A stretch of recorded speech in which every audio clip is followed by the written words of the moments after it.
Ceci est un livre audio autogénéré par Google. Émergence africaine. Dirigé par Magloire Kede Onana. La collection Émergence africaine se propose de renverser des certitudes faciles. Nous sommes convaincus que l'Afrique, longtemps considérée comme en retrait, s'ouvre au monde, et est plus que jamais au cœur des enjeux. Son histoire ne doit plus s'écrire ailleurs, par des continents eux-mêmes en crise de modèles à proposer imposés. Une nouvelle génération très entreprenante d'Africains et d'Africanistes existe aujourd'hui, qui problématise et réécrit l'histoire du continent dans toutes ses facettes et par une approche multidisciplinaire. Il s'agit de dévoiler une Afrique des bonnes nouvelles, celle qui, parce que plus ouverte au monde, présente tous ses atouts d'émergence. Dernière arrivée dans la compétition mondiale, l'Afrique est capable d'apporter un élan différent à la mondialisation grâce à son devenir qui est subordonné à son être. Déjà paru. Aminata Touré, La justice sénégalaise et les crimes internationaux au Tchad 1982 à 1990. Contribution africaine à l'avancée du droit pénal international, 2020. Professeur Roger Bernard Onomo ETABA, Dr Béatrice Bellini, Dr Magloire Kede Onana, Michael BUECHI, Kléber BIBOUM, Cameroun, Normes et sécurité pour un tourisme durable. Acte du Forum Mercator 2018-2020. René NGEKMONTEH, Solomon NSAHKEKEISEN, Challenge of Non-Governmental Organization, NGOS, in Conflict Resolution in the Northwest Region of Cameroon, 1990 à 2010-2020. Luken DJODO, L'exercice du ministère public à la juridiction des comptes au Cameroun, 2020. Jano MVE Bellinga, Pratique de la médecine traditionnelle et changement climatique au Cameroun, conséquences sur les soins à base de plantes médicinales, 1924 à 2017-2019. Dédicace. À Laurent Telondou, mon grand-père paternel, Iluna Ebomo, qui m'entretenait longuement sur l'histoire de la tribu, et à mon oncle Simon Adjanga Aanda, dont j'ai récupéré in extremis le livre de chevet, le dictionnaire Ewondo français de l'abbé Théodore Tsala, le monument de la culture Béti. Remerciements. Je tiens à m'acquitter d'une dette de gratitude contractée auprès de ceux qui ont concouru à la réalisation de ce livre, et de ceux dont la documentation ou le temps d'un entretien, ou parfois les deux, m'ont été d'une utilité précieuse. Les frères Gédéon Mbit Kebeyo et Gaspard Tenchou qui ont saisi tout ce que j'ai écrit depuis 1997, carte de vœux, plainte, rapport de mission, articles de journaux ou techniques, livres, thèse de doctorat, habilitation à diriger des travaux de recherche. Mademoiselle Mireille Manga, promotrice de Festi-Léquier, avec qui tout a commencé. Le professeur Didier Etaba Otoa, historien, artiste et écrivain. L'abbé Kisito et celle. Simon-Pierre Nyanga. Madame Anastasie Véronique Yakana, dont le livre est abondamment cité et avec qui j'ai eu un entretien fructueux. Denise Philomène Désirée Kuna Ombédé, épouse Nzana, fille de l'honorable André Ombédé. Mes cousins Bafia, Tchekani et Esséré, auprès de qui j'ai recueilli la version mbamoise de la légende du serpent, Théophile Ribama, Paul Iroumé à Ricam, André Bienvenu à Para Anouol et Méthomaziem à Abiem. J'ai seulement suivi cette règle. Ne jamais transiger avec les certitudes historiques, mais prendre hardiment parti dans l'hypothèse. Maurice Druon, Alexandre le Grand, préface de Hubert Juin. Avant-propos de Pierrette Cuandet, Genève, édito Service SA, 1983, page 12. Introduction. Il n'est pas facile de parler du groupe EMB, terme par lequel on désignera les habitants autochtones de la Léquier. Les Étones de loin majoritaires, les Manguissa et les Batchenga ou Batsenga. La composante B du trio EMB en phagocyte d'ailleurs une autre, la T pour Tsinga, bien distincte quoique minoritaire. Il s'agit donc en réalité de B plus T. Pour identifier les tribus autochtones de la Léquier, que le lecteur s'habituera à appeler EMB, il faut se remémorer les composantes démographiques et anthropologiques constatées par les Allemands dans les environs de Yaoundé. On suivra donc la route du Nord parcourue par Kurt von Morgen, qui parle avec beaucoup de tendresse des Yaoundé. Notre poste a été installé au sein de ce peuple de Yaoundé d'un si heureux caractère, avec un environnement de flore et de faune exubérante, au milieu d'un paysage tantôt grandiose et tantôt charmant, et qui rappelle parfois de façon étonnante des coins de notre Suisse saxonne. Le poste est situé sur un beau plateau sain, à la limite de la forêt vierge et de la savane, non loin de l'intéressante frontière ethnique entre nègres bantous et nègres soudanais. Le poste est en territoire Mvogada, au lieu actuel de l'ancien palais présidentiel, musée national et du ministère des Finances. Le pays Yaoundé que Morgan et son équipe quittent le 9 décembre 1889 après un séjour agréable, c'est donc celui des clans Mvogatangana Mebala, Mvogtsungi Mebala, Mvogfuda Mebala, Mvogebanda, Mvogekusu, etc. Le premier contact signalé après les Yaoundés, c'est avec les Yétoutis, une tribu très proche des Yaoundés. Le 9 décembre 1889, Morgan fait connaissance avec les Toni, qui, par la langue et les coutumes, sont encore apparentés aux Yaoundés. Les Toni se montrèrent quelque peu impertinents, mais nous apportèrent à manger, précise Morgan, dont le convoi sera l'objet d'une attaque sur la rivière Afamba à Obala le 10 décembre. Sur le chemin des chutes de Naktigal donc, Morgan découvre les Étoudis et les Étones qui sont tous proches des Yaoundés. Mais contrairement à celle des Étoudis et des Yaoundés, la proximité des Étones et des Yaoundés ne va pas jusqu'au caractère. Elle se limite à la langue, aux coutumes aussi sans doute, et à l'hospitalité. Les Étoudis en effet, s'empressent de donner à boire et à manger aux Blancs, Ntani Bita comme on l'appellera, et à son équipe, tandis que les Étones, sans déroger aux devoirs coutumiers d'hospitalité, Apan, Akab, affichent néanmoins une attitude qui dit aux bénéficiaires de leur hospitalité que celle-ci est objective, nullement craintive ou intéressée. La vérité est que Kurt von Morgan essuie auprès des Étones le trait de caractère que les FBB, par quoi il faut entendre les Fang Beti Boulou, dit Pawin, ou de plus en plus Ekang, appellent Mkapala ou Mkapali, et que Théodore Tsala traduit trop poliment par moquerie. Le bon mot en étonne ou iton pour dire moquerie ou raillerie, c'est Agnogo qui semble proprement étonne ou ikpeli. Comme mode Mkapala ou Mkapali, en étonne c'est décevoir délibérément une personne à la limite de l'humiliation, c'est l'affront, l'outrage. Il y a Mkapala ou Mkapali, là où on s'attendait à meilleure réception, à meilleur accueil, à plus de considération. L'idée est celle d'un affront plus ou moins grave. Ntani Bita s'attendait à plus de considération, à une hospitalité empressée. À Mkapala et demi. Les Étones disent « Medunim Mkapala Monsieur Mkapala », c'est-à-dire « rendre un affront par un affront, ce n'est pas faire un affront », ou encore « rendre un outrage par un outrage, ce n'est pas outrager ». Un proverbe dit « O lame Mkapala égale Mkapali », O kobolo epiana, o kob bebele atia, c'est-à-dire « si le levier de ton piège est l'affront, l'outrage, et la raillerie ton appât, le gibier que tu trouveras attaché, c'est la vérité ». L'outrageur, en d'autres termes, sait à quoi s'en tenir. L'affront a des degrés, qui peuvent aller de l'indifférence affectée à l'attaque armée. On peut reconstituer la scène à partir du récit de l'explorateur. Kurt von Morgan est déjà sur la rive droite de la Famba, Epama en Iton, dans l'actuel village de Minkama dont le territoire est encore inhabité et dont on devine la grande étendue vierge de la savane puisqu'Ntani Bita y court après un énorme éléphant.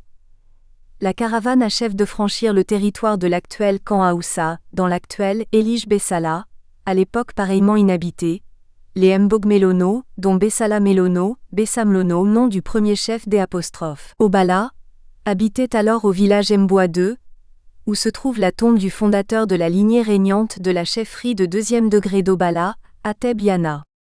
On est en décembre.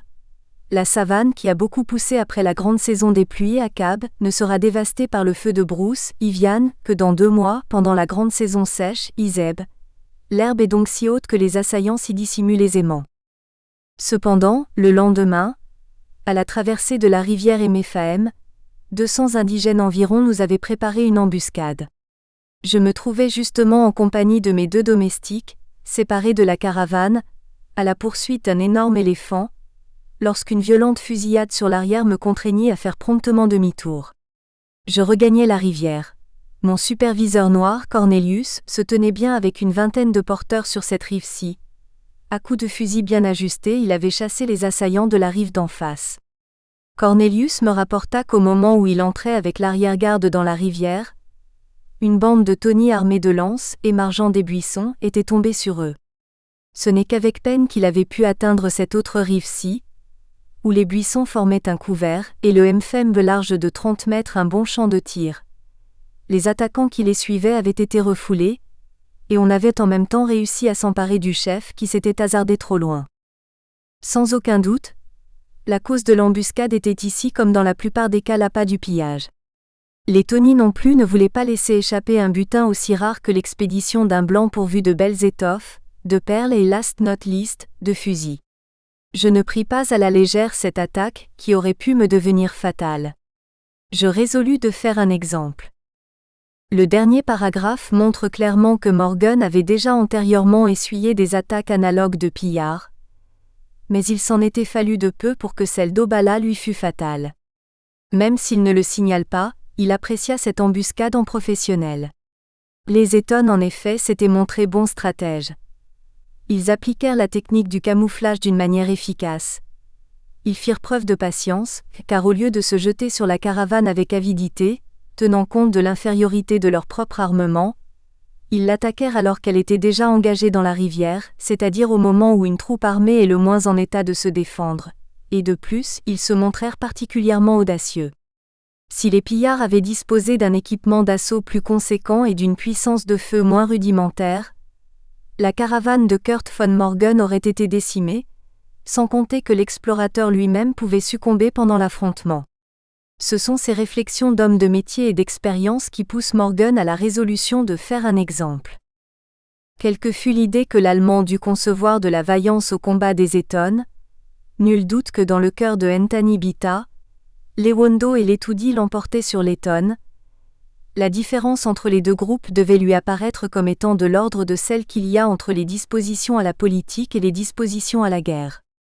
Si le chiffre estimatif de 200 assaillants environ n'est pas forcé dans le récit, si le nombre n'est pas grossi dans la mémoire par l'imagination à cause du choc psychologique causé par l'événement, il y a lieu de penser que tant de pillards ne pouvaient pas provenir de la seule localité d'Obala, très peu peuplée à l'époque.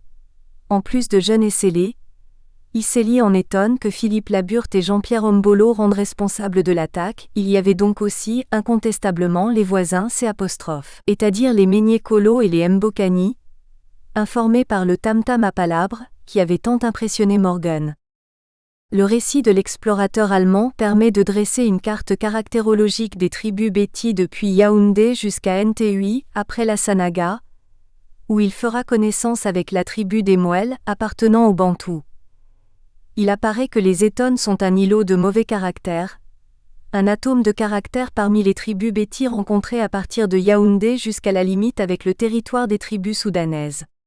Le récit de Morgan nous fait deviner que le territoire aujourd'hui habité par les Menyagda, de la rive droite de la Famba à l'actuelle ville de Batchenga, était une étendue de savane inhabitée ou presque. Nul village des Tony n'est signalé avant le premier village de la tribu voisine, les Majinga. Philippe Laburte Tolra déclare qu'il s'agit sans doute des Manguissa, et Jean-Pierre Ombolo, pourtant Eton et esselé lui-même, se rallie à cette idée. En reconstituant mentalement les habitats respectifs des clans Eton du temps de Morgan et de la conférence de Berlin, on voit surtout les Menyadga dans leur territoire primitif d'Ondondo, de Bikelimeni, de Wumkoa et de Nkolbogo. Or, sur la route de Yoko suivie par Kurt von Morgan, et qui est la même que celle d'aujourd'hui, passant par Obala, Batchenga, Otibili, le village de Naktigal, Ntui, les villages de Njila et d'Essanja, il n'y a jamais eu les Manguissa, dont le territoire est loin au nord-ouest. Les Manjinga de Morgan sont tout simplement les Batsenga, c'est dans leur territoire que Morgan a fait fusiller le meneur des pillards. Qui pouvait bien assurer la traduction de l'avertissement de Ntani Bita, afin de dissuader toute tentative de récidive, et les assurances craintives du chef des Batsenga, un Mbogenzana ou Meni-Nzana sans doute? La langue originaire des Batchenga, comme de tous les EMB de l'Est, la branche dite Béti, c'est-à-dire noble ou patricienne, est l'Ati. Les témoins de l'exécution spectaculaire et l'interlocuteur craintif de Ntani Bita étaient des Batsenga. il parlait encore couramment l'ati que j'ai entendu parler des Batsenga âgés à la fin des années 60 à Enji sur la route de Nanga et Boko, et que quelques-uns comme Sylvain et Toga et Soa, l'actuel chef de groupement des Batsenga, parlent encore. Mais il parlait aussi ou déjà le Fang car l'Eton, comme le montre Anastasie Véronique Yakana, est en réalité un dialecte Fang comme l'Ewondo, le Boulou etc. Or parmi les proches collaborateurs de Kurt von Morgen, il y a un jeune Boulou qui a toute sa confiance et dont il parle régulièrement, Samba, de son vrai nom Mebenga Mebono, et qui deviendra plus tard très célèbre sous le nom de Martin-Paul Samba. Dans cette contrée FBB, le traducteur ne peut être que lui. Dans le village suivant, habité par les Manjinga, amis des Tony, je fis halte. Aux habitants rassemblés, qui étaient certainement au courant de l'attaque surprise, je fis communiquer que les Tony m'avaient attaqué par derrière, et que par conséquent ils étaient mes ennemis. Pour qu'ils voient que le blanc ne se laisse pas moquer, le prisonnier allait être exécuté. Sur mon ordre, le délinquant fut amené sur la place du village et au commandement fusillé aussitôt par 5 hommes. L'impression causée par un tel procédé fut spectaculaire. Le cadavre était à peine emporté que le chef du village vint tout humblement s'informer de mes désirs. À plusieurs reprises, il m'assura de sa soumission. Il avait toujours dit au Tony que le blanc est invincible. Je me laissais calmement adresser des flatteries de ce genre, nées de la peur, et je me contentais pour les conclure d'ajouter l'avertissement que désormais, en de tels cas, j'agirais toujours de la même façon qu'aujourd'hui. Même si la déclaration du chef du village où le captif Eton a été exécuté, l'actuel Batchenga incontestablement est inspiré par une peur bien compréhensible, elle comporte une information intéressante. Le blanc, producteur et colporteur de richesses modernes, Akuma Ntani, étoffe, perles, fusils, était connu des EMB avant même qu'ils ne l'eussent vu, et la légende de son invincibilité l'avait précédé auprès d'eux. Et les Eton, avides de ces richesses comme tous les indigènes, ne croyaient pas à cette invincibilité présumée Q'. Ils n'avaient pas craint de tester. Ils n'avaient certes aucune idée des représailles que le succès de leur audace aurait attiré à la contrée tout entière. Le 11 décembre 1889, après l'épisode Eton sur les bords de la Famba, Epama ou le Pama en Eton, et l'intermède Batsenga, vient le prologue Tsinga sur les bords de la Sanaga. L'explorateur allemand parle d'eux comme de néo-immigrés originaires de la rive droite du fleuve. Ce sont des Tsinga, propriétaires de pirogues, qui font traverser la Sanaga à Morgan et à son équipe dans 9 embarcations. Ce n'est pas par hasard que le bac sur la Sanaga sera installé à cet endroit, au pied des chutes de Nachtigal. Ce n'est pas un hasard si on y a construit un pont digne de ce nom, et un barrage hydraulique qui fera, si le projet n'en est pas détourné, progresser le Cameroun en énergie électrique et dans les succédanées de cette ressource capitale. Les indigènes avaient mutuellement des relations d'une rive à l'autre et le trafic régulier y était assuré par des Tsinga dont c'était à faire, et qui en tiraient un profit évident. À la vue des chutes, Kurt von Morgen pouvait s'expliquer la cause du grondement qu'ils avaient, ses compagnons et lui, entendu toute la nuit depuis leur campement dans l'actuel village d'Otibili. À 100 pas en amont de l'endroit où nous nous tenions, nous aperçûmes alors la cause du bruit, les chutes de Nachtigal.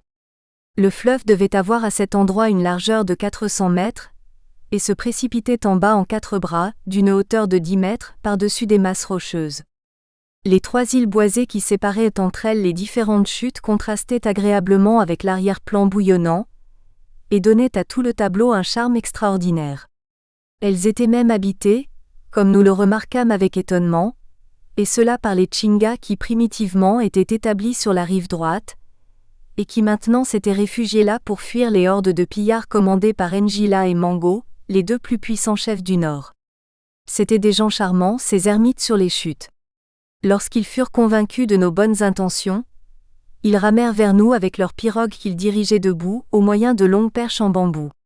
Ils nous demandaient seulement pour prix du passage, un petit morceau d'étoffe pour se le nouer autour des reins.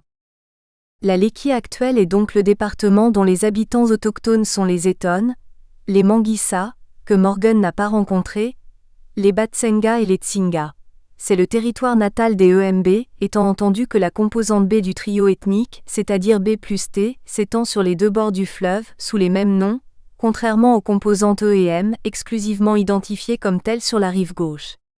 Cette exception identitaire des Eton et des Manguissa, qui n'ont pas d'identité mbamoise et plus précisément mbam et kimoise, alors que leurs origines mbamoises et plus précisément mbam et kimoises sont attestées par le mythe du sergent ou la légende de la traversée miraculeuse. Cette caractéristique, donc, invite à s'interroger sur l'identité anthropologique ou culturelle des EMB de manière générale. Mais qui sont-ils donc? Pourquoi sont-ils un alors qu'on les voit trois? Le mystère qu'on s'efforcera de décrypter ou dont on fera l'herméneutique fait penser à celui de la Sainte Trinité chez les catholiques, un seul Dieu en trois personnes. L'administration, sans doute, n'a pas dessiné la carte de l'Aléquier en suivant avec exactitude les contours du territoire où les EMB se sont fixés. Ce territoire primitif a été amputé à au moins 3 endroits, qui relèvent aujourd'hui des ressorts administratifs respectifs de la Méfou.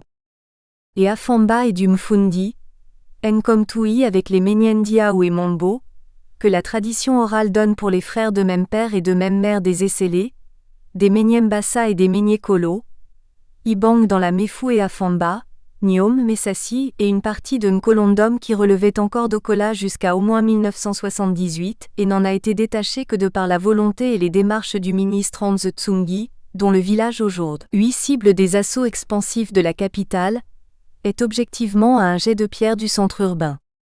Messassi, porte d'entrée de Yaoundé dans la pénétrante nord à la limite de la Méfou et Zafamba, a en effet pour habitants autochtones des EMB, Mvogbelo, appelés en Eton Mbogbelois, donc Mbog-Onamier, Bagba qui sont en fait des Menyagda émigrés, Eteb, Manguissa émigrés du clan Mbog-Ateba, et Bébéda et Polo dans l'arrondissement de Saha.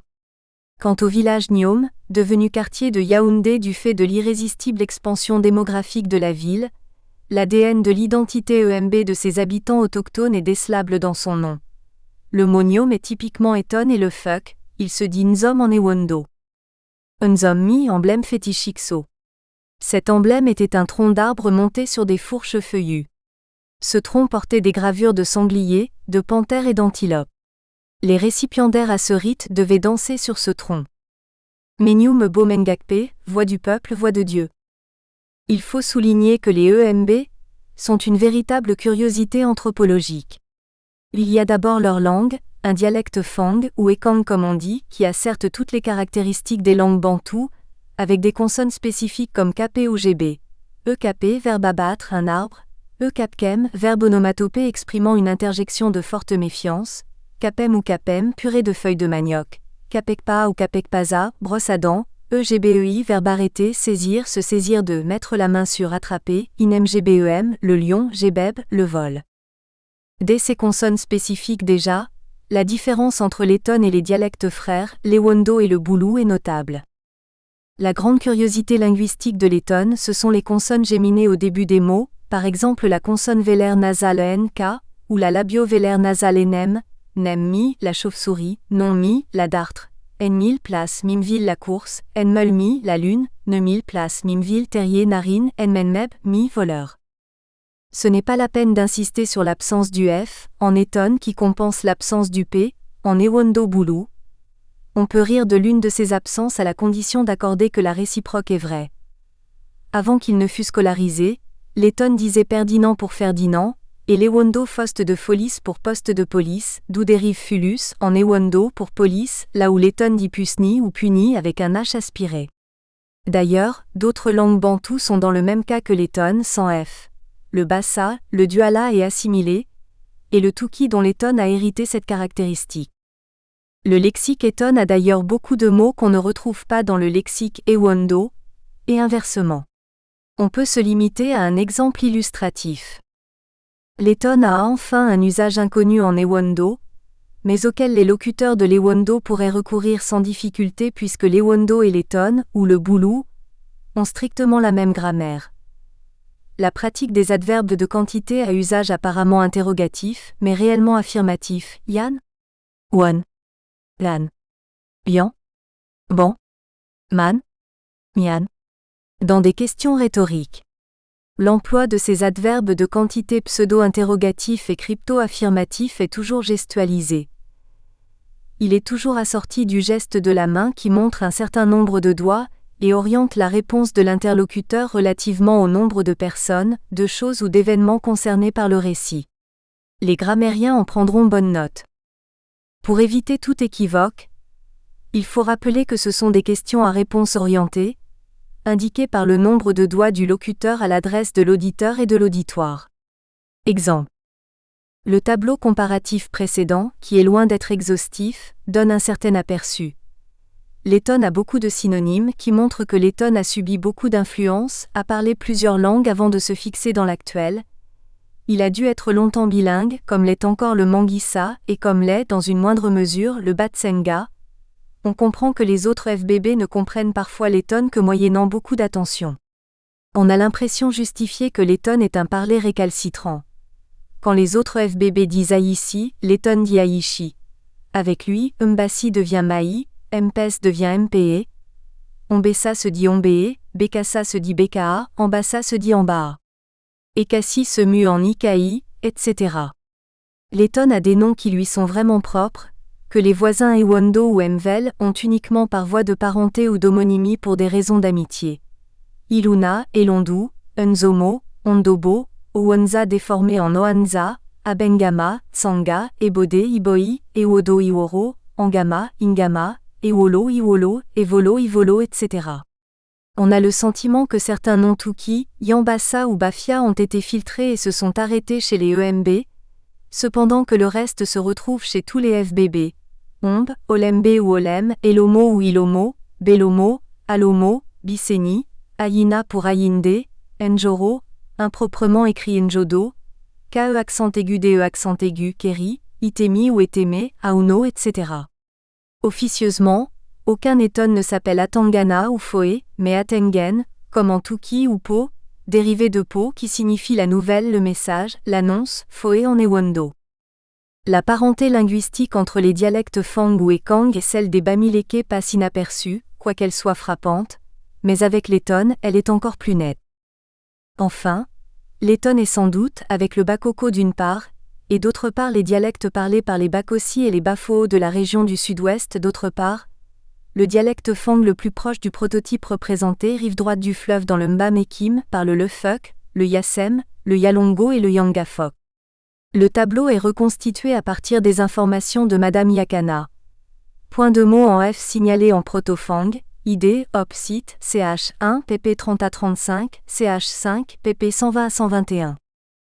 Ce tableau, qui a été reconstitué à partir des comparaisons de Madame Yakana entre le proto-Fang et le Boulou, l'Ewondo et le Bakoko, devrait suffire à tempérer la légèreté méthodologique des chercheurs yaoundéens, c'est-à-dire de ceux qui croient et professent que les Béti et les Fang, ou précisément les FBB, c'est exclusivement les habitants autochtones de la rive gauche du fleuve ou que l'Ewondo c'est le Béti. On oublie que Béti est un pluriel dérivé des apostrophes Ati, qui renvoie au premier chef aux origines mbamoises de la communauté. Ati seigneurie F. Noblesse F. Grandeur d'âme. Majesté F. E. Dialecte des riverains au confluent de la Sanaga et du Mbam. Cette singularité linguistique ajoute à la curiosité teintée de préjugés défavorables et infériorisants suscités par le groupe EMB que la plupart des Camerounais, et même la plupart des autres FBB, appellent indistinctement les Eton. Ceux-ci, ainsi considérés globalement, sont réputés 1. Avoir mangé le savon qu'ils auraient pris pour le fromage. Il eût fallu pour cela qu'ils eussent connu le fromage avant d'avoir connu le savon, ce qui est un anachronisme grossier. 2. Avoir planté le bonbon, qu'ils auraient pris pour un fruit succulent, ce qui est une absurdité puisque la constitution artificielle du bonbon et son origine artificielle ne pouvaient pas échapper aux yeux de personnes aussi proches de la nature Q'. Étaient les EMB 3. Avoir chacun 5 minutes de folie par jour, ce qui paradoxalement fait de Letton un modèle de personnalité très équilibré, avec 5 minutes de folie sur les 1440 minutes que compte une journée. 24 x 60 est égal à 1440, soit 0,0034% de folie. 5 divisé par 1440 x 100 est égal à 0,0034. Et 99,99% de bonne santé mentale. 4. Avoir pris le parachute pour un parapluie. L'un d'eux aurait appris la vérité à ses dépens après une jambe fracturée pour avoir sauté du haut d'un arbre en tenant dérisoirement le parapluie ouvert au-dessus de sa tête. L'absurdité de cette légende saute d'ailleurs aux yeux. Une jambe fracturée, pas plus pour un homme qui tombe en chute libre du haut d'un arbre. Tout cela, vu d'une autre manière, pourrait aussi signifier que les Eton ont l'esprit expérimental et critique développé, et qu'ils sont des gens de caractère, de véritables lions indomptables. Les EMB, dont leurs propres cousins ethniques se moquent, ou se moquaient car les choses ont dû beaucoup évoluer depuis des années, sont pourtant les seuls parmi les FBB pour qui les Bamilélés ont un respect sincère.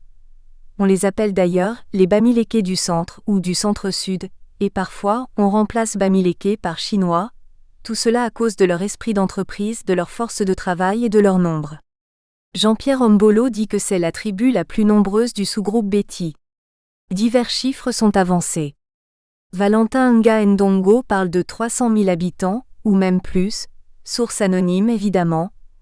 Le ministère de l'Économie, de la Planification et de l'Aménagement du Territoire fournit le chiffre de 382 673 habitants, soit une densité de 128,03 habitants au kilomètre carré, superficie égale 2989 km², représentant 9,2% de la population de la région du centre, le département du centre le plus peuplé après le Mfundi, 60,7% avec 2 524 812 habitants, et une densité de 8 501,05 habitants au kilomètre 2. Google 2005 Wikipédia, en revanche, fait état de 586 050 habitants avec une densité de 196 hab/km². Il précise que c'est plus du cinquième de la région du centre. Cela veut dire que la Léquié, au plan démographique, est dans la région du centre un peu plus que le Nigeria en Afrique, car au moins un Africain sur 5 est nigérian. Mais, étant donné que le centre comptait 3 98 044 habitants en 2005, même source, cela signifie que le chiffre le plus vraisemblable était 619 608,8 habitants, soit une densité de 207,296 hab/km², et cela, en 2005, il y a 14 ans. Ainsi, la Léquié, fief des EMB dont le territoire coutumier s'étend dans le Mfundi, le Nyongé-Kélé et la Méfou et Afamba, et dont beaucoup sont retournés et se sont établis dans le Mbam-Ekim d'où ils sont originaires, est donc l'un des départements ruraux les plus peuplés du Cameroun. Alors les EMB, ces FBB dont l'identité est si singulière, qui sont-ils? D'où viennent-ils? Et que peuvent-ils, ou encore où vont-ils? Première partie. Histoire moderne et configuration géographique et anthropologique du département de la Léquié. Photo 1. L'honorable André Ombédé de Yémessoa, député fédéral, le baptiseur de la Léquié. Photo 2A et 2B. La rivière Léquié, cours d'eau éponyme du département entre Yémessoa, Obala et Niga, Eligéméfomo. Chapitre 1. Histoire moderne et configuration géographique. La Léquié est à la fois le nom du département natal du groupe EMB et d'un affluent de la Sanaga. Les EMB eux-mêmes l'appellent Etsi ou Letsi. Que signifie-t-il? Il ne paraît pas qu'il y ait des EMB qui puissent répondre à cette question d'une manière convaincante. Le mot Etsi, en tout cas, ne fait pas partie du lexique Eton connu. Les Eton n'auront peut-être fait que conserver le nom par lequel les premiers occupants de la contrée, les Bassa, désignaient ce cours d'eau, le plus long du département qui porte son nom. Si la Léquié département n'était pas riche en cours d'eau, la Léquié rivière aurait mérité le surnom de Nil des EMB. À plus d'un titre en effet, elle est le symbole du département. Sa longueur est supérieure à celle de ses concurrentes en territoire EMB, la Famba et la Ngobo. On précise bien, la plus longue en territoire EMB. Elle n'est pas forcément la plus longue dans l'absolu, puisque la Famba, Epama ou le Pama pour les EMB, passe par le Nyong et Mfumu et la Méfoué à Famba avant d'arroser les arrondissements d'Obala, de Batsenga et de Saa. Mais la Léquié est, elle, exclusivement EMB. Elle prend sa source dans les collines Mbogembon dans l'arrondissement d'Okola, passe par les arrondissements d'Obala, d'Eligéméfomo et de Monatélé et se jette dans la Sanaga en aval de l'embouchure de la Sanaga et du Mbam. Des 5 arrondissements primitifs du département, Monatélé, Obala, Okola, Saa et Vodula, la Léquié en arrosait 3, Monatélé, Obala, Okola, soit 60%, et la Famba en arrosait 2, Obala et Saa. Des 9 actuelles, la première en arrose 4, Monatélé, Obala, Okola, et Liguemefomo, soit 44,44%, et la seconde en arrose 3. La rivière Léquié passe donc aussi bien à l'ouest du département qu'à l'est, et la Famba exclusivement à l'est. L'autre plus grande rivière, la Ngobo, ne passe qu'à l'ouest. Ainsi, s'il fallait faire éclater l'actuel département de la Léquié en 2 grandes unités administratives, les nouvelles configurations se prêteraient peut-être à 2 dénominations. À l'ouest, Monatélé, Okola et Vodula Lobo, le département de la Léquié Ngobo avec pour chef-lieu naturel Monatélé. À l'ouest, Obala, Batsenga, et Liguemefomo, Saa et Bébéda, le département de la Léquié et la Famba avec pour prétendant au rang de chef-lieu Obala et Saa. Celle-ci y prétendrait parce qu'elle fut le premier poste administratif le 29 janvier 1929, et la première subdivision le 10 mai 1937. Obala y prétendrait aussi, avec des arguments de poids, elle aussi subdivision de par la loi du 14 décembre 1957 dans l'ancien ressort administratif de Saa, elle fut le chef-lieu provisoire du nouveau département pendant 5 ans, de plus, elle est la véritable métropole de la Léquié.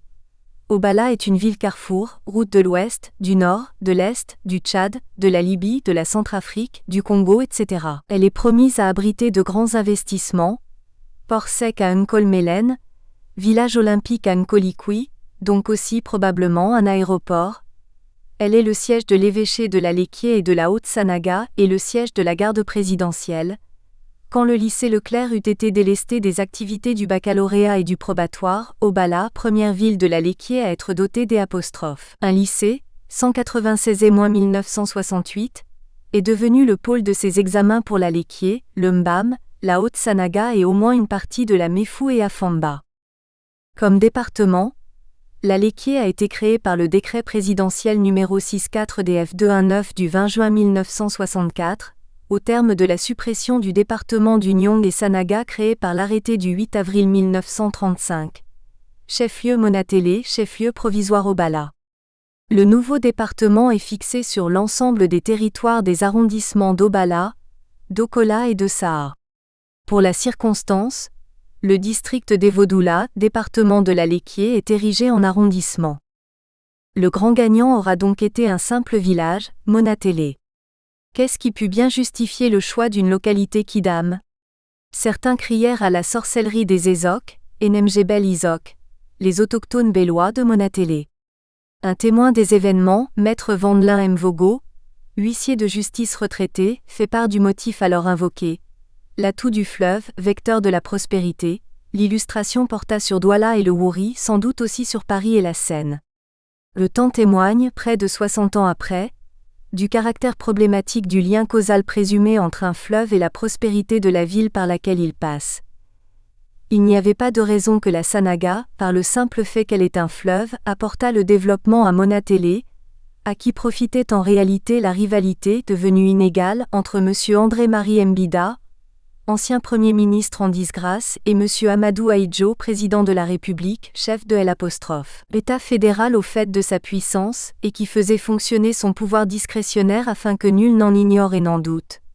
La grande perdante, il faut même dire la grande humiliée, à qui l'ironie de l'histoire voulut que revint le titre de chef-lieu provisoire du nouveau département, à n'en pas douter, ce fut Obala, le fief natal de M. André-Marie Mbida et de son parti, le PDC, parti du coq, dont les militants furent l'objet de 1001 vexations de la part du parti au pouvoir en place. Le vent d'Obala est en effet rapidement passé de poupe en proue. 7 ans seulement plus tôt, Mbida régnant, pour ainsi dire, dans l'ancienne subdivision Eton 7, l'unité administrative de l'avenir était indiscutablement Obala. Par la loi numéro 57A84 du 14 décembre 1957, le poste administratif d'Obala est érigé en subdivision dans le ressort de la région du Nyong-Sanaga. Il est alors précisé, premièrement, que le ressort de la subdivision comprend celui du poste administratif tel qu'il a été délimité par les arrêtés du 28 mai 1951 et 27 du septembre 1956, à savoir les groupements Batsenga, Efok et Dindin, Obala, Nkolbogo Sud, Mendoum, Deuxièmement, que le ressort de la subdivision de Saha se trouve diminué de celui de la subdivision d'Obala. L'éclatement de la subdivision de Saha, ou Eton Est, ancien poste administratif créé par l'arrêté du 22 janvier 1929 et érigé en subdivision par l'arrêté du 10 mai 1937, est donc définitivement consommé. La dénomination Etonette, il faut le relever, est d'ailleurs problématique. Elle atteste que même l'administration coloniale employait le terme Eton comme une catégorie classificatoire pour désigner le groupe EMB. Par Eton Est, on a entendu Eton Batebaib, les Eton d'Atebaebe, par comparaison avec Eton Ouest ou Eton Itsanga Amanga, les Eton de Tsanga Manga, des noms de deux chefs supérieurs qui n'avaient pas une influence égale sur les populations auxquelles on associe leurs réputations respectives. Si Tsanga Manga était indiscutablement la plus haute autorité coutumière de la subdivision, Eton Ouest créée par le même arrêté du 10 mai 1937, ce n'était certainement pas le cas pour Albert Atebaeba dans la subdivision Eton Est, où il n'avait absolument aucune autorité sur la chefferie supérieure des Mangissa du très charismatique Zogo Kunangono, et où il essuyait la rivalité du non moins charismatique chef du groupement des Mbokani et des Bekassa, Simon Etaba Okala. L'ascendance d'Etaba sur Ateba a été unanimement soulignée. Le patriarche Essele Hyacinthe Afila Ntesama, chef du village Andama, dont l'oncle paternel, Tsangem Tsala Ngem Ondobo, fut lui-même chef des Menyengweni chez les Essele, me confia que les décisions majeures du chef Atebaebe étaient en fait conçues par Simon Etaba. Et Jean-Pierre Ombolo résume ainsi qu'il suit la personnalité du chef supérieur Atebaebe. Mais un trait de caractère a été fortement souligné chez le chef Atebaebe. Il était mou et timide. Mais il est sûr que le chef supérieur manqua véritablement d'autorité dans son commandement, au point que les autres chefs le qualifiaient de femme, et voilà la raison pour laquelle, dans les séances de conseil ou de palabres, il s'en remettait le plus souvent au chef Simon Etaba, lequel d'ailleurs se moquait copieusement de lui. Il était de plus mal servi par une petite voix qui provoquait souvent le rire chez ceux qui l'entendaient parler. Avec cela, Atebaebe ne fut jamais ni un chef populaire, ni un habile politicien comme l'a été par exemple son subordonné Simon Etaba, chef de groupement des phoques. On comprend ainsi pourquoi, pendant la guerre, on fit appel à ce dernier et non à son supérieur hiérarchique pour assurer l'intérim du commandement de la subdivision de Saha, le commandant colonial, qui était officier de réserve ayant été rappelé par l'administration centrale pour les besoins militaires. C'est donc le territoire des deux subdivisions, Eton Est et Eton Ouest à peu de choses près, qui sera désigné sous l'appellation Nouvelle-Léquier, dès le 20 juin 1964. Mais à cause de la nouvelle configuration, beaucoup de villages de l'Est passèrent à l'Ouest. Il en est ainsi dans le groupement des phoques, des villages Bekassa, et de certains villages Mbokani majoritairement peuplés de Mbok Bejig, et de quelques Mbogenzom, Ekuda, Eligambassa, Tala, Ayameyong. Il en est de même de beaucoup de villages Menyembassa, dont Saha s'appauvrit également au profit de Monatele. On pourrait ici parler d'une véritable opération de chirurgie administrative. L'arrondissement de Monatele est né d'un greffage de deux morceaux de territoire dont l'Est, c'est-à-dire Obala et Saha, a été amputé. Les Essele pour l'heure s'en sortent alors indemnes. Il faut y avoir sans doute l'influence du très charismatique et non moins pragmatique chef du groupement d'Endainding, Sa Majesté Christophe Nzomo Nkomo, également appelé Nzomo Nganguda, qui avait vite compris tout le parti Q'. Il y avait à collaborer avec le pouvoir du président Amadou Ahidjo, et qu'il était improductif de jouer au héros alors qu'on n'avait pas les faveurs des rapports de force. Les territoires Mbokani et Menyembassa passent désormais sous deux administrations. Cependant que les Bekassa, longtemps sous la coupe de l'autorité coutumière Mbokani,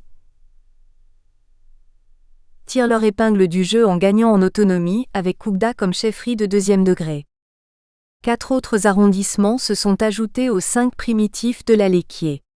Le décret numéro 93-321 du 25 novembre 1993 portant création des communes urbaines et rurales l'a en effet enrichi de nouveaux arrondissements, Batchenga, Eligemefomo, et Bebda, Lobo. Le département est au centre du centre, car aucun de ces arrondissements ne se trouve à la limite d'une autre région. Des 10 départements du centre, 5 sont à la limite de son territoire. Le Mba-Mekim, le Mba-Meinubu, la Haute-Sanaga, le Nyong-Zekele, la Mefu et Afamba. Chapitre 2, Configuration anthropologique du groupe EMB. Le groupe EMB sera ici présenté d'après un ordre croissant de complexité, qui est aussi un ordre croissant de poids démographique. 1. Les Batsenga et les Tsinga. Dans le groupe EMB, les Batsenga, auxquels nous associons sans les confondre les Tsinga, sont la seule entité vraiment homogène en ce sens que leur identité mbamoise, ou plus exactement, Mba-Metkimoise, saute aux yeux. C'est le même nom, Batsenga ou Bégué, ou alors Tsinga des deux côtés du fleuve dans les mêmes composantes. Pour les Batsenga, d'une rive à l'autre, on retrouve les Mbok-Keli, Mbok-Tsimi, Mbog-Ndiana, Aanda et Ondo ou Evodo, Mbog étant sur la rive droite remplacé par Meni, plus ancien Q'. On retrouve dans certaines appellations chez les Étones, comme Menyembassa, Meni-Mbanga, Menyengweni, Menyeyisi, Menyetsanga, Menyejolo, Menyendia, etc. Les Batsenga EMB appellent les Batsenga Sanaga, Bégué Tsinin, c'est-à-dire les Bégués d'outre-fleuve, l'idée étant celle de la terre d'origine. Beaucoup de familles se fréquentent des deux côtés du fleuve, traversent la Sanaga dans un sens comme dans l'autre pour partager le même repas lors des mariages. Ce n'est d'ailleurs pas une spécificité EMB. Le professeur Bernabé Mbalazeux, directeur de l'école normale supérieure de Yaoundé, MVEL, m'a informé que sa famille régulièrement rend visite aux MVEL autochtones de NTUI, dans le Mba-Mekim, et qu'ils mangent ensemble la chèvre de la famille, avec leurs proches parents Mba-Mekimois lors des mariages coutumiers. Si l'on fait donc abstraction de la Sanaga qui sépare les deux départements, la Lekié et le Mba-Mekim, les Batsenga occupent pratiquement un territoire discontinu, et comme les Tsinga, ils sont plus nombreux sur la rive droite du fleuve que sur la rive gauche. Madame Yakana écrit notamment: les Batsenga s'étendent du sud de NTUI jusqu'au carrefour du pont de l'Enfance, sur une distance d'environ 18 km. Voici les noms de leurs villages: Ngete, Betamba, Koussé, Kela, Kom, Mbanga. Une autre partie de la population va de NTUI jusqu'à Naktigal sur une distance de 12 km et habite les villages Batsotaï, Bidanjenge, Biatsota 2, Ndam et Ondo Naktigal. C'est dans le village Eondo que Hans Dominique trouve sa compagne, du nom de Marie Manga, cheftaine de ce village jusqu'à sa mort. Le couple engendre une fille appelée Ngono Dominique. Le village est dirigé aujourd'hui par l'un de ses descendants, Atangana Charles. Faut-il confondre Tsinga et Batsenga? Jean-Pierre Ombolo écrit les Betsinga, pour désigner les Batsenga, ce qui suggère qu'il s'agit du pluriel de Tsinga. En fait, il adopte l'appellation Eton, Betsenge. Il ne paraît pas qu'il fasse de confusion puisqu'il parle également du complexe Tsinga-Betsinga. Quoi qu'il en soit, dans la Lekié comme dans le Mba-Mekim, quoi qu'ils soient voisins, ils représentent deux groupes bien distincts. Parlant des Tsinga ou Tsingo, Madame Yakana écrit: la tribu Tsingo est la plus nombreuse des 6 qui composent le grand groupe ethnique Betsi. Les Tsingo, les premiers à traverser le fleuve vers 1840, occupent les deux rives du Mba mais occupent plusieurs villages. Nyambala sur les deux rives, Enangana, Bilomo, Badissa, Nyamanga 2, Nikoro, Yebekolo, chacun avec ses hameaux. Une minorité Tsingo de la famille Nyamanga s'était détachée de l'actuel Nyamanga 2 et vit actuellement chez les Yambassa. Enclavés entre Yangben et Elip, Nyamangaï, ils dépendent de Bokito, tandis que tous les autres Tsingo dépendent de Mbangasina. 2. Les Mangissa et leurs législateurs, Zogo Kuna Ngono. Dans un village Boulou des Bolowa, Nkogajab, il y a une petite rivière du nom étonnant de Mangissa. Ce nom ne peut pas ne pas intriguer un EMB. Que peut bien signifier ce nom chez les FBB? Quel épisode de l'épopée Ekang explique le choix de ce nom pour désigner ce petit cours d'eau? On écrit en effet Mangissa, pour parler d'une composante du groupe EMB dont les membres s'appellent Xmem Manguisa, ou Menjissa. Plus nombreux que les Batsenga, mais bien moins nombreux que les Eton, les Mangissa sont un regroupement de clans qui n'ont pas forcément une même origine, en tout cas auquel la tradition orale ne reconnaît pas un ancêtre éponyme du genre Itono chez les Eton. La mosaïque Mangissa n'est homogène que de par ses origines typiquement Betsi, les tribus Betsi étant dans le Mba-Mekim, les Mvele, les Batsenga, les Bunju Benjo, les Ngoro, les Tsingo ou Tsinga, les Kombe. Parmi les clans Mangissa, on a donc les Mbo Gassingin, les Mbo Gongol Bidzog, les Menyuktu, les Betseba, les Menyenogo, qui d'ailleurs chez les Ewondo sont appelés Enoa, les Mbo Gateba, les Ibombo, les Mbo Gambasmog, qui sont unanimement reconnus du clan Mindom chez les Eton. Ils disent plus précisément être originaires de Nkolv dans l'arrondissement de Saa.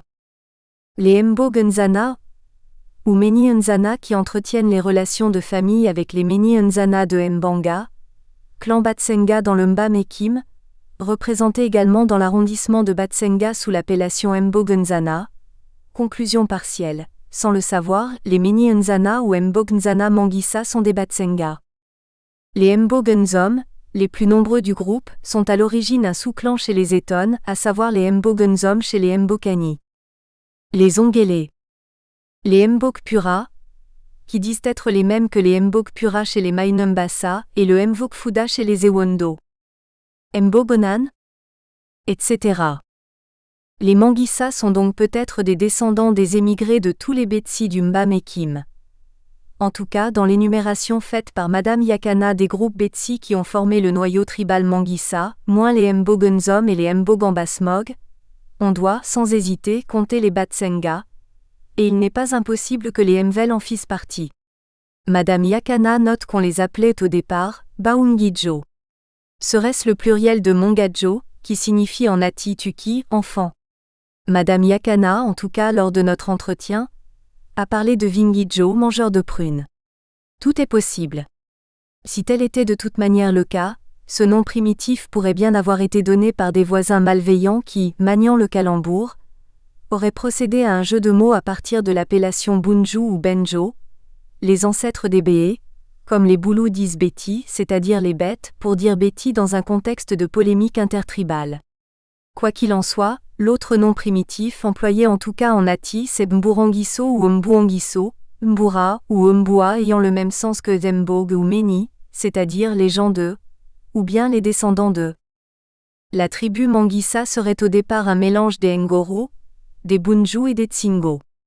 Avant la traversée, ils s'appelaient Baungijo. Ils ont précédé les Eton et aujourd'hui, les deux groupes vivent en harmonie le long de la rive gauche de la Sanaga. Le parler d'origine des Mangissa est l'Ati, Tuki. Comme chez les Beti et Wondo, le parler Fang est en train de phagocyter l'Ati. Les Mangissa parlent déjà l'Eton avec l'accent Ati, ce parler qu'ils appelaient il n'y a pas longtemps le Njobi, c'est-à-dire la langue que les autochtones ne comprennent pas. L'idée, comme le relève Théodore Tsala, est donc celle d'un baragouin, d'une langue que l'on ne maîtrise pas. Quand on se débrouille dans une langue, avec l'inévitable accent de sa propre langue, le locuteur natal de la langue ainsi maniée par l'étranger en qualifie le résultat de Nzobi. Il n'y a pas de Nzobi, en soi. L'Eton qui a une maîtrise approximative du duala dira « Me te kolo Nzobi et wolo », c'est-à-dire « Je parle le petit duala », comme on avait appris le petit français aux tirailleurs sénégalais. Le petit français était effectivement un Nzobi Ipulassi, comme le Mongo Wondo à l'est du Cameroun et le petit Ewondo, le Nzobi Ewondo. On voit en passant que le terme Mongo Ewondo, calqué sur petit français et qui signifie petit Ewondo, a été conçu par les missionnaires français pour des besoins d'évangélisation et de communication. Aujourd'hui, le Mongo Ewondo est devenu la langue véhiculaire de la région et des environs. Imagine-t-on, pour anticiper sur la discussion qui va suivre, les habitants de l'Est déclarant que le Mongo Ewondo est une langue distincte de l'Ewondo et qu'ils pratiquent un bilinguisme ancestral? Qu'on se représente la même idée à propos du petit français, par rapport au français. On a donc intérêt à se demander ce que signifie ce mot, Nzobi, chez tous les FBB ou comme on le dit de plus en plus les Ekang. Nzobi I, Zob, fourvoyé baragouin monsieur. Langage confus et difficile à comprendre. Bezimbi Bakobo Nzobi Ewondo. Les soldats parlent le baragouin Ewondo.